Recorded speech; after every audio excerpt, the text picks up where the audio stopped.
Tell you what, guys, it is windy, isn't it? Just relentlessly windy. I don't know if I've known anything like it at this time of year. Talks of it all week again. There we go, we'll keep battling away in the dust. A little bit of rain in the forecast tomorrow, but not an awful lot. At this point, you almost just wanted to hold off for another few weeks, get spuds in, get drilling done. Although I'm not sure I even want to be drilling into anything at the minute on the heavy ground, because it's probably not even had enough moisture for any volunteers to grow yet. Anyway, I'm about to go and have a little play on a case Optum this time. Third demo of the autumn. I do expect it to obviously be more or less exactly the same as the T7 340. Here's the Optum 340, but I still want to see what the case is like in comparison, because there are a few minor differences in there, just in how the controls are set out and that sort of thing. So be interested to see what that goes like. Well, here we are. We're on the evening shift. We'll hop out and have a little look around her.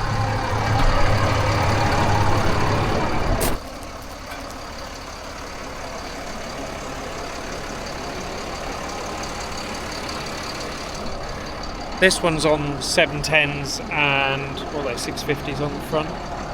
Yeah, 650s, 710s on the back, 650s on the front. Whereas the the 340 I think was on 800s on the back.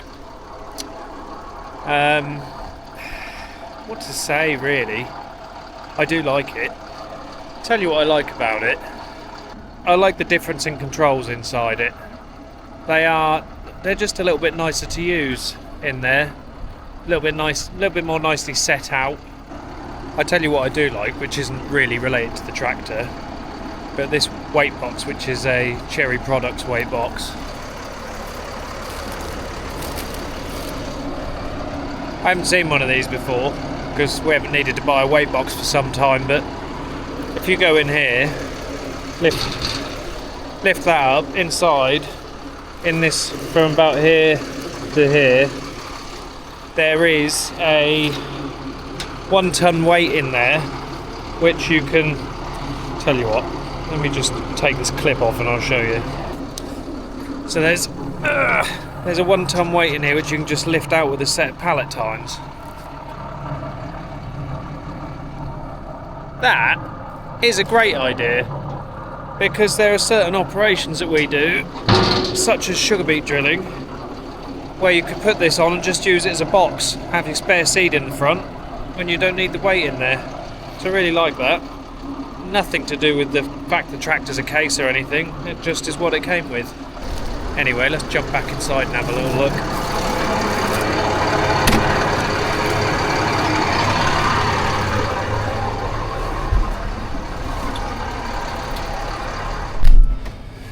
Got the classic, rather in-your-face red case interior, which never been a big fan of, I must admit. I don't mind it. It's all right. So screens wise, same as the T7 basically. Just yeah, no different at all really. It's this bit. I'll just get going. Hang on. Let me get myself going. I'll show you the bit I like. It's what we've got down here really. This, you just sort of forwards, backwards, just stays nicely in one position. And you've also got your draft, well not your draft control, your linkage controls on here. Whereas the T40 had a stupid tiny little T7 340 had a stupid tiny little thumb wheel on it, which was a pain if you wanted to make quick adjustments. Whereas this system, I think, it's got a bit more feel to it, which is handy. Yeah, other than that, I mean, as anyone will know who's driven the two, they're virtually the same, aren't they? But certainly a couple of plus points with the case over the T7. We did obviously have the John Deere in the last video, which I did like. and I really would consider a John Deere, because they are, yeah, there's a lot of nice things about them. A couple of the differences though with this, which I find interesting, because this is a bit of a theory I've always had in mind. This is obviously 340 horsepower. The 6 Series John Deere was a 250, which I think run max at like 280 or something, they said. So I mean, we've got a healthy amount of extra horsepower in this tractor, and it's slightly bigger. If you did watch a John Deere one, the John Deere video, you'll notice that it was maxed out on this, pulling at the same depth on not the same field, but if anything, this field probably actually got heavier bits in it. And I was averaging about 50 litres an hour in the John Deere, and in this one I'm a smidge under that, not a lot, but I've always thought a little bit of extra horsepower and the vehicle working a little bit less hard, you're probably going to be just on the right side of things. I'm certainly a fan of having something big enough to do the job with a little bit left in hand, a little bit of spare power, so it hasn't got to work at 100% plus all the time.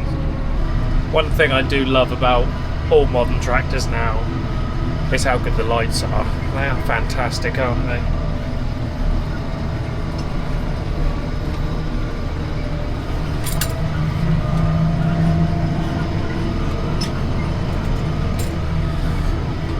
When I hop in my John Deere, the 8400, which I use on the drill, which is 1996, and I am going to upgrade the lights at some point, but I want something that looks nice and original. I don't want something that looks out of place.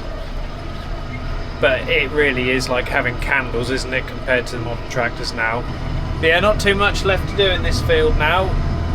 A few more rounds of long work and then a couple of headlands, and then I will probably catch up with you again tomorrow. I should think I'm going to be on here for some of the day, and I'll take you for a little wander around the grader setup.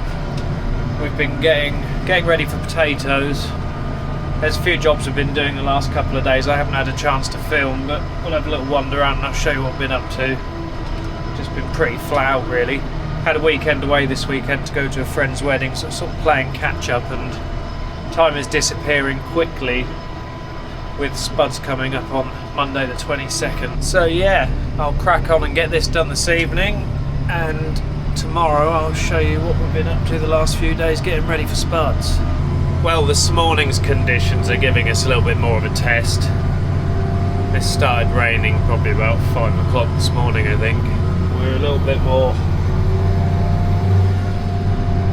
20% plus wheel slip in places. I've got a lorry coming soon bringing some empty boxes ready for us to start Spuds, so I think I'll go and unload that, and then I might leave this until the rain dies down a little bit, because we are scrapping around a little bit now.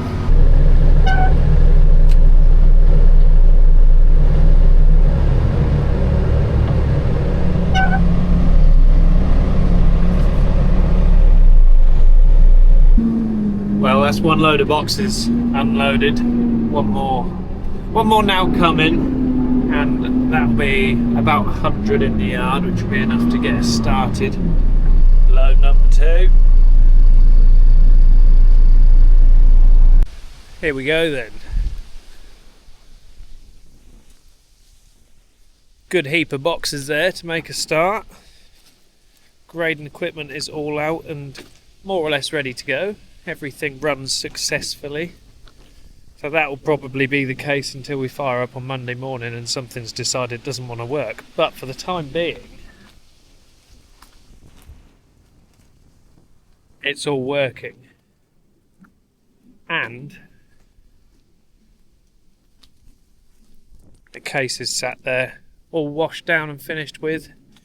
That's ready to go back in the morning. Just looking lovely, sat there in the sunshine.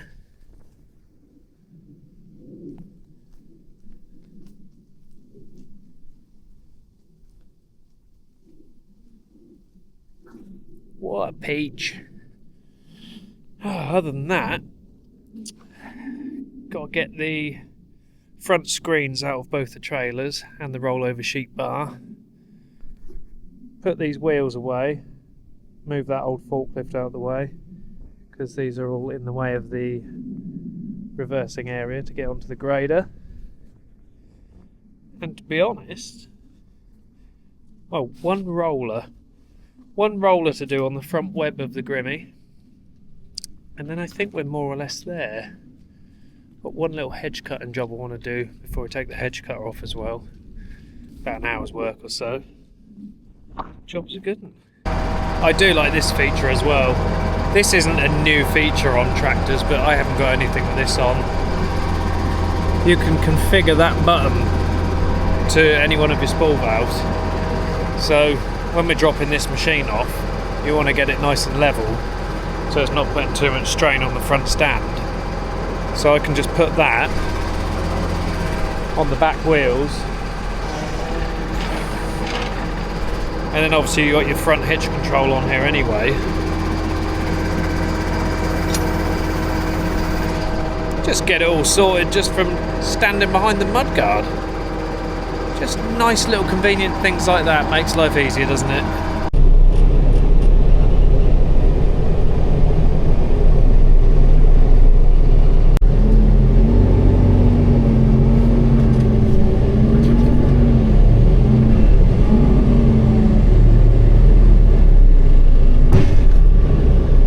Okay, we're getting there now. Bird scaring equipment rounded up neatly into a potato box. Got the man cage to put away. These narrow wheels to go on the T7, which is on the harvester. Pick that forklift up and plonk it somewhere else. Have a little scrape up around the yard with the bucket where we've been washing stuff. And then we're getting more or less there. A few other little odd jobs.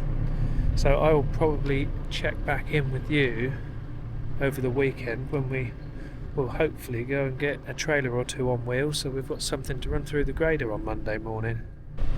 Very nearly time to see what sort of a potato crop we've got. Exciting stuff. Hopefully it doesn't rain as soon as we start again. There is some forecast for Monday morning. Don't really need that, do we? Saturday and Sunday were forecast to look quite wet, and that's kind of fizzled out a little bit, so almost hoping the Monday morning one disappears as well. You don't need that on the first day, do you? Yeah, everyone come in for 7 o'clock. Let's get started, everything's ready. Oh, we can't do anything because it's raining. So, fingers crossed that doesn't happen. Anyway, give me a like and a subscribe if you're enjoying the videos, and I'll catch up with you on the next one.